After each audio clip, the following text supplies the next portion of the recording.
Yes, I forgave myself, and no, it didn't feel good.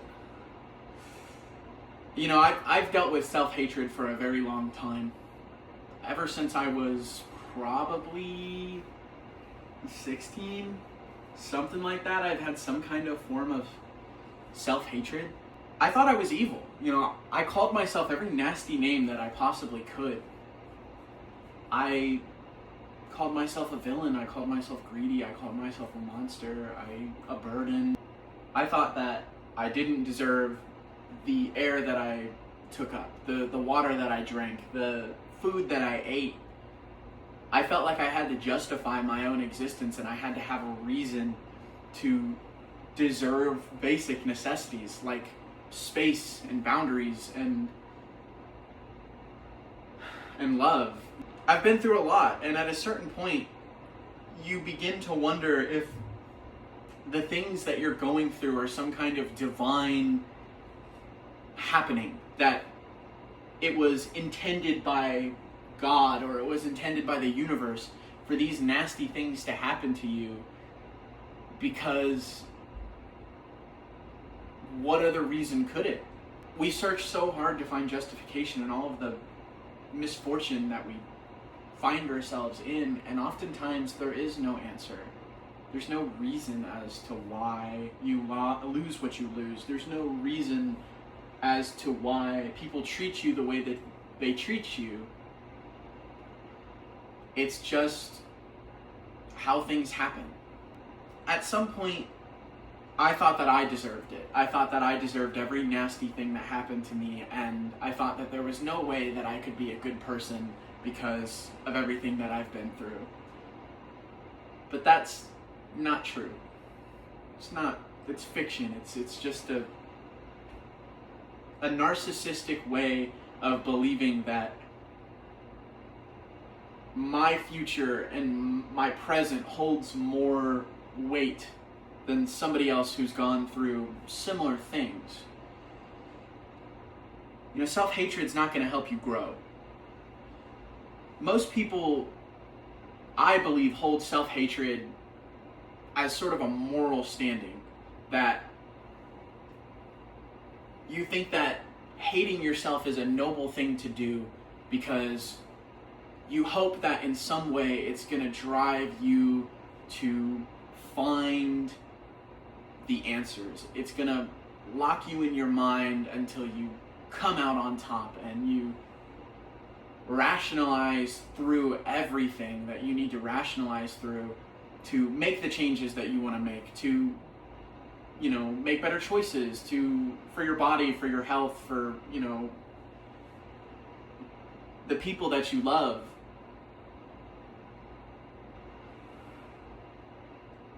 But it just keeps you down. When you call yourself bad or you call yourself evil, you're using a fixed mindset to make excuses as to why you can't grow. That's when I realized that self-forgiveness was the only path that I could take.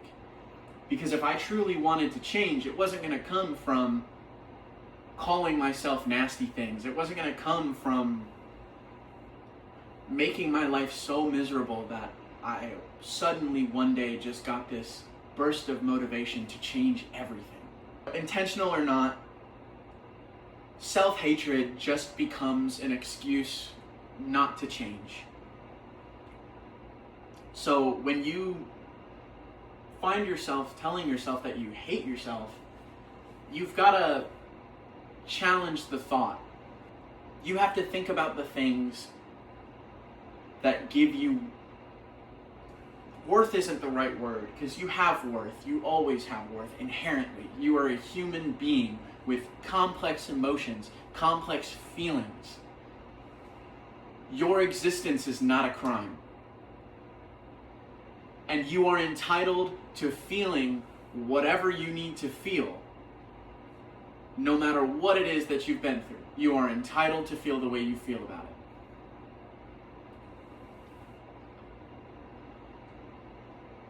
But at some point you have to realize that the way that you feel about things, the way that you feel about yourself, might not be the optimal way of thinking for change. You hate yourself because you think you're not good enough, but you're never gonna become good enough for yourself unless you realize and recognize that you are enough right now, that you are good enough as you are right this second. If you've ever watched Evangelion, there's a scene, and spoilers for Evangelion if you haven't watched it, but it's over 30 years old at this point, so get on it. At the end of Evangelion, Shinji has that moment where he gets up from the chair and he says, I am me. I want to be myself. I want to continue existing in this world. My life is worth living here. And he stands up and everyone around him just starts clapping and congratulating him for coming to this realization of his own worth. In that one moment, he stopped hating himself. In that one moment, he found peace within himself, and it's this big